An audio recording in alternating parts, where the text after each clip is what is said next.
इस वीडियो के अंदर आपको यूके कॉन्स्टिट्यूशन के बारे में समझाया जाएगा। यूके कॉन्स्टिट्यूशन के 3 एक्ट्स हैं जिनके ऊपर ये वीडियो एक्सप्लेन की गई है। नंबर 1 एक्ट का नेम है द यूनियन एक्ट जो कि 1706 में हुआ था। दूसरे एक्ट का नेम है the treaty of Scotland act जो कि 1707 में हुआ था। और जो लास्ट वाला एक्ट है उसका नेम है the treaty of Ireland act जो कि 1800 में हुआ था। ये तीनों एक्ट्स बहुत इंपॉर्टेंट हैं ब्रिटिश कॉन्स्टिट्यूशन के लिए।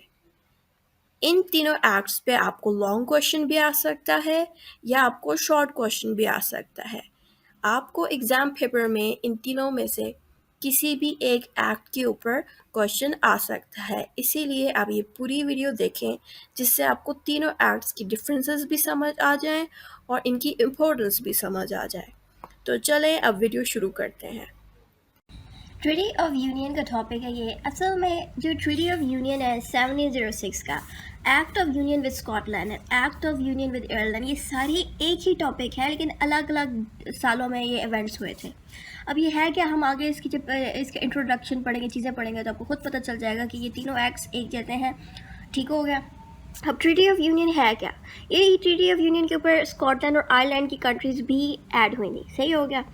तो इसको हम पढ़ना शुरू करते हैं। इसमें लिखा है the treaty of union in 1706 was a agreement between two countries, यानी कि 1706 के अंदर जो ब्रिटिश है, ब्रिटिश ने एक एग्रीमेंट किया था टू कंट्रीज़ में। अब ये जो भी हम एक्ट्स पढ़ रहे हैं ये यूके कॉन्स्टिट्यूशन के ऊपर है, यानी कि ब्रिटिश कॉन्स्टिट्यूशन के ऊपर हम ये टॉपिक्स पढ़ रहे हैं। तो ये जो ब्रिटिश कॉन्स्टिट्यूशन के जो 3 एक्ट्स हैं, ये 3 एक्ट्स ब्रिटिश कॉन्स्टिट्यूशन ने बनाए थे। ये तीनों एक्ट्स एक तरह की एग्रीमेंट्स है, यानी कि ये तीनों एक्ट्स को आप एग्रीमेंट भी कह सकते हो। ठीक है। और ये एग्रीमेंट ब्रिटिश ने किसके साथ किया था? 2 कंट्रीज़ के साथ किए थे। 2 कंट्रीज़ कौन सी थी? स्कॉटलैंड और आयरलैंड। लेकिन डिफरेंट सालों में की थी, क्योंकि साल आपको यहाँ पे लिखा हुआ मिल जाएगा। सही है। The Treaty of Union is an agreement between two countries. These agreement between two countries is called a treaty. यानी कि जब 2 कंट्रीज आपस में जब भी एग्रीमेंट करती हैं, जब कंट्रीज एग्रीमेंट करती हैं उनको ट्रीटीज कहते हैं। जब 2 आम लोग एग्रीमेंट करते हैं, यानी कि मैं और आप अगर एग्रीमेंट कर रहे हैं, उसको सिर्फ एग्रीमेंट कहेंगे या सिंपली कॉन्ट्रैक्ट कहेंगे। ठीक हो गया। लेकिन जब 2 कंट्रीज़ यानी कि 2 डिफरेंट मुल्क आपस में जब एग्रीमेंट करते हैं या 2 से ज़्यादा कंट्रीज़ आपस में एग्रीमेंट करती हैं, उस चीज़ को हम एग्रीमेंट नहीं कहेंगे, उस चीज़ को हम ट्रीटी कहेंगे। ऑटोमेटिकली जो भी कंट्रीज़ आपस में कोई भी किसी भी मामलात पे, किसी भी चीज़ पे कहते हैं कि भाई हम ये काम करेंगे, ये काम नहीं करेंगे, आपस में एक दूसरे के साथ एग्रीमेंट करेंगे, तो उसको क्या क्या कहा जाएगा? ट्रीटी कहा जाएगा। Basically there were 2 countries, there were Scotland and England. They were separate countries, but both countries agreed on being united. So the Union with Scotland Act 1707 passed by the Parliament of England and the Union with England Act. अब यहाँ पे scene ये हुआ कि Scotland और England कौन सी जगह है? ब्रिटिश के एरिया में। सही है। अब जो इंग्लैंड का जो कंट्री है, इंग्लैंड वो कंट्री है जहाँ पे ब्रिटिश लोग हैं, यानी कि ब्रिटिश वाले कंट्री की बात करें। इंग्लैंड का कंट्री अलग था, स्कॉटलैंड का कंट्री अलग था। फिर इंग्लैंड ने क्या किया? स्कॉटलैंड से कहा कि भाई आप हमारे साथ जुड़ जाओ, ठीक है, और हम लोग एक ही कंट्री बन जाते हैं। ठीक है। तो इन दोनों ने कहा ठीक है। फिर इंग्लैंड की पार्लियामेंट ने भी एक एक्ट पास किया। उतनी देर में स्कॉटलैंड की भी पार्लियामेंट ने भी एक एक्ट पास किया, यानी कि दोनों कंट्रीज़ की पार्लियामेंट ने एक एक्ट पास किया।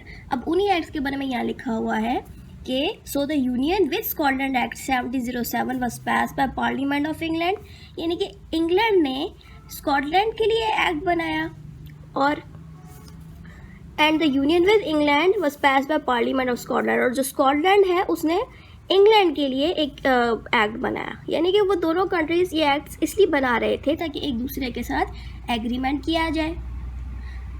और ये एग्रीमेंट किस लिए हुआ था? ताकि दोनों कंट्रीज एक दूसरे के साथ जुड़ जाएं। जब ये एक्ट जो है 12 जुलाई 1706 को पास हुआ था and remain in process till 1707, यानी कि 1706 में पास तो हो गया था, लेकिन कुछ ना कुछ उसमें कुछ लोग मान रहे थे कि भाई ठीक है हम इस पर दूसरी कंट्रीज़ के साथ जुड़ जाते हैं, कुछ कंट्रीज़ कहते नहीं हम इनके साथ नहीं जुड़ते। तो 1 साल तक तो ऑब्वियसली प्रोसेस चलता रहा। तो यहाँ पे ये बात लिखी हुई है, यानी कि 6 में पास हो गया था, लेकिन 1707 में उस पर लगातार ना कुछ लोग डिबेट्स करते रहे कि भाई क्या हमें दूसरी कंट्री के साथ जुड़ना चाहिए, नहीं जुड़ना चाहिए। इसलिए असल में 1707 में ही पास हुआ था। This treaty united two one kingdom, यानी कि ये जो ट्रीटी है, जो union the treaty of union 1706 वाला जो था, ये जो सबसे पहला वाला जो ट्रीटी है, इस ट्रीटी के बनने से हुआ क्या था? जैसे ये ट्रीटी बन गया उस वक्त दोनों कंट्रीज आपस में यूनाइट हो गए into one kingdom by the name of the great Britain in 1707, यानी कि स्कॉटलैंड और इंग्लैंड आपस में जुड़ गए और जुड़ने के बाद इनका नाम हो गया ग्रेट ब्रिटेन। ठीक है, किस साल में ये लोग जुड़े थे? 1707 में। तो यहाँ पे यही लिखा है कि यूनियन विद स्कॉटलैंड एक्ट 1707 है। किसने बनाया ये वाला एक्ट? इंग्लैंड की पार्लियामेंट ने। और जो यूनियन विद इंग्लैंड का एक्ट किसने बनाया? स्कॉटलैंड ने। ये वही बातें हैं जो ऊपर लिखी गई हैं। ये हुआ था इस एक्ट में, पहले वाले में। अब act of union with Scotland. Act of union with Scotland was an act of uniting both countries together. वो जो पीछे बात लिखी है एग्जैक्ट वही बात यहाँ पे लिखी है कि जो एक्ट है वो इसलिए बनाया गया था ताकि जो स्कॉटलैंड है और इंग्लैंड है आपस में इकट्ठे हो जाए और एक किंगडम बन जाए, यानी कि ब्रिटिश के अंडर आ जाए। एक तरह से स्कॉटलैंड और इंग्लैंड को जोड़ दिया गया ताकि स्कॉटलैंड जो है ब्रिटिश की गवर्नमेंट के अंदर आ जाए, ब्रिटिश की कंट्री के साथ जुड़ जाए। सही हो गया। Act of Union with Scotland of 1700 was an act of uniting both countries together under one kingdom, and these two countries were Scotland and England. ये वही same बात repeated है। These two countries were separated before 1706, and on July 22 कह रहे हैं कि 1706 तक ये दोनों कंट्रीज तो अलग थी, लेकिन जुलाई 22 1706 इस तारीख को ये दोनों कंट्रीज ऑफिशियली इन लोगों ने साइन कर लिया कि भाई अब हम लोग जुड़ गए हैं। यानी कि इस डेट से पहले ये दोनों कंट्रीज अलग थे, इन लोगों ने कोई एग्रीमेंट पे साइन नहीं किया था, लेकिन इस डेट के अंदर 22 जुलाई 1706 के अंदर दोनों कंट्रीज़ ने साइन कर लिया। किस पे किया था साइन? ट्रीटी पे। ट्रीटी क्या था? एग्रीमेंट था उन दोनों कंट्रीज़ का। तो ट्रीटीज़ पे दोनों कंट्रीज़ ने जब साइन कर लिया इस डेट को, उस वक्त वो ऑफिशियली स्कॉटलैंड और इंग्लैंड जुड़ चुके थे। उसके बाद ऑब्वियसली मज़ीद डिस्कशन होती रही एक साथ था, लेकिन ये ऑफिशियल डेट है जिसमें दोनों कंट्रीज़ जुड़ चुके थे आपस में। ये आपको इस पूरे पैच में बात लिखी मिलेगी। सही है, वही सेम बात है, पीछे वाली रिपीट हुई है। History of the union with Scotland. अब इसमें ये बताया कि भाई किस तरह से स्कॉटलैंड जुड़ा है, ये वही पिछली वाली बात उन्होंने रिपीट कर दी। इस हेडिंग में ये बताया कि किस तरह से स्कॉटलैंड जुड़ा है, हुआ क्या था स्कॉटलैंड में, क्या वजूहात थी कि दो कंट्रीज आपस में जुड़ी, ये बात आपको यहाँ लिखी मिलेगी। Before 1707 there were 3 attempts done already for union with Scotland, यानी कि 1707 से पहले कोई ऐसा एक्ट हुआ ही नहीं था। ये ना आप सोचिएगा 1707 से पहले भी ऑब्वियसली एक्ट्स बहुत सारे हुए थे। इंग्लैंड ने बहुत सारे अटैम्प्ट्स किए थे कि भाई, इंग्लैंड ने बहुत सारे अटैम्प्ट किए थे स्कॉटलैंड वाले लोगों पे कि भाई प्लीज़ आप लोग हमारे साथ जुड़ जाएं। ज़ाहिर बात है स्कॉटलैंड वाली कंट्री ने कहा भाई हम लोग अलग अलग रहते हैं, हम आप लोगों के साथ नहीं जुड़ते। लेकिन फाइनली 1706 में वो लोग मान गए कि हाँ हम अब आप लोगों के साथ जुड़ जाते हैं। तो ये इसकी हिस्ट्री में लिखा मिलेगा। कह रहे हैं कि भाई 1707 से पहले भी स्कॉटलैंड के ऊपर अटैम्प्ट्स की गई। कौन कौन सी डेट्स में अटैम्प्ट की गई थी? 1606 में की गई थी, 1667 में की गई थी, 1689 में की गई। ये वो 3 साल थे जिसके अंदर बार बार ब्रिटिश ने यानी कि इंग्लैंड ने बार बार स्कॉटलैंड से कहा कि भाई हमारे साथ जुड़ जाओ। इन्होंने कहा भाई हम नहीं जुड़ते, लेकिन 1707 में स्कॉटलैंड मान गया इंग्लैंड के साथ, ब्रिटिश के साथ जुड़ने के लिए। सही हो गया। तो जब 3 अटैम्प्ट्स हो गई फाइनली 1706 में, यानी कि ये 1706 और 77 ऑलमोस्ट एक ही साल का गैप रहा। तो समझो कि या तो 77 की अब डेट लिख दो या 1706 की, चलो बात एक ही है। ठीक है, यानी कि ये वो डेट्स हैं जिनके अंदर स्कॉटलैंड ने कहा कि भाई ठीक है हम आप लोगों के साथ जुड़ जाते हैं। असल में तो ये इस डेट को जुड़े थे ना, यहाँ पे लिखा हुआ जैसे 22 जुलाई 1706 इस डेट में ऑफिशियली वो जुड़ गए थे। पर 1707 तक तो डिस्कशन होती थी, लेकिन ऑफिशियली अब स्कॉटलैंड इंग्लैंड का ही हिस्सा बन गया है। Both countries agree to be united and Parliament of both countries made a treaty with each other, which was called Treaty of Union of 1706, and this treaty came into effect on 1 March 1707। यानी कि 22 जुलाई 1706 में लोगों ने sign कर लिया था कि भाई हम आप लोगों का ऑफिशियली जुड़ गया है, लेकिन 1 मई 1707 में पक्का इस एक्ट पे इफेक्ट किया गया। यानी कि अब उस एक्ट पे इफेक्ट हो गया कि भाई अब स्कॉटलैंड को अलग से नहीं माना जाएगा। अब गवर्नमेंट भी इस तारीख से अब एक्ट करेगी कि भाई ब्रिटिश और स्कॉटलैंड यानी कि इंग्लैंड और स्कॉटलैंड अब एक ही कंट्री है। सही है कि Scottish parliament and English parliament united to form a parliament of Great Britain.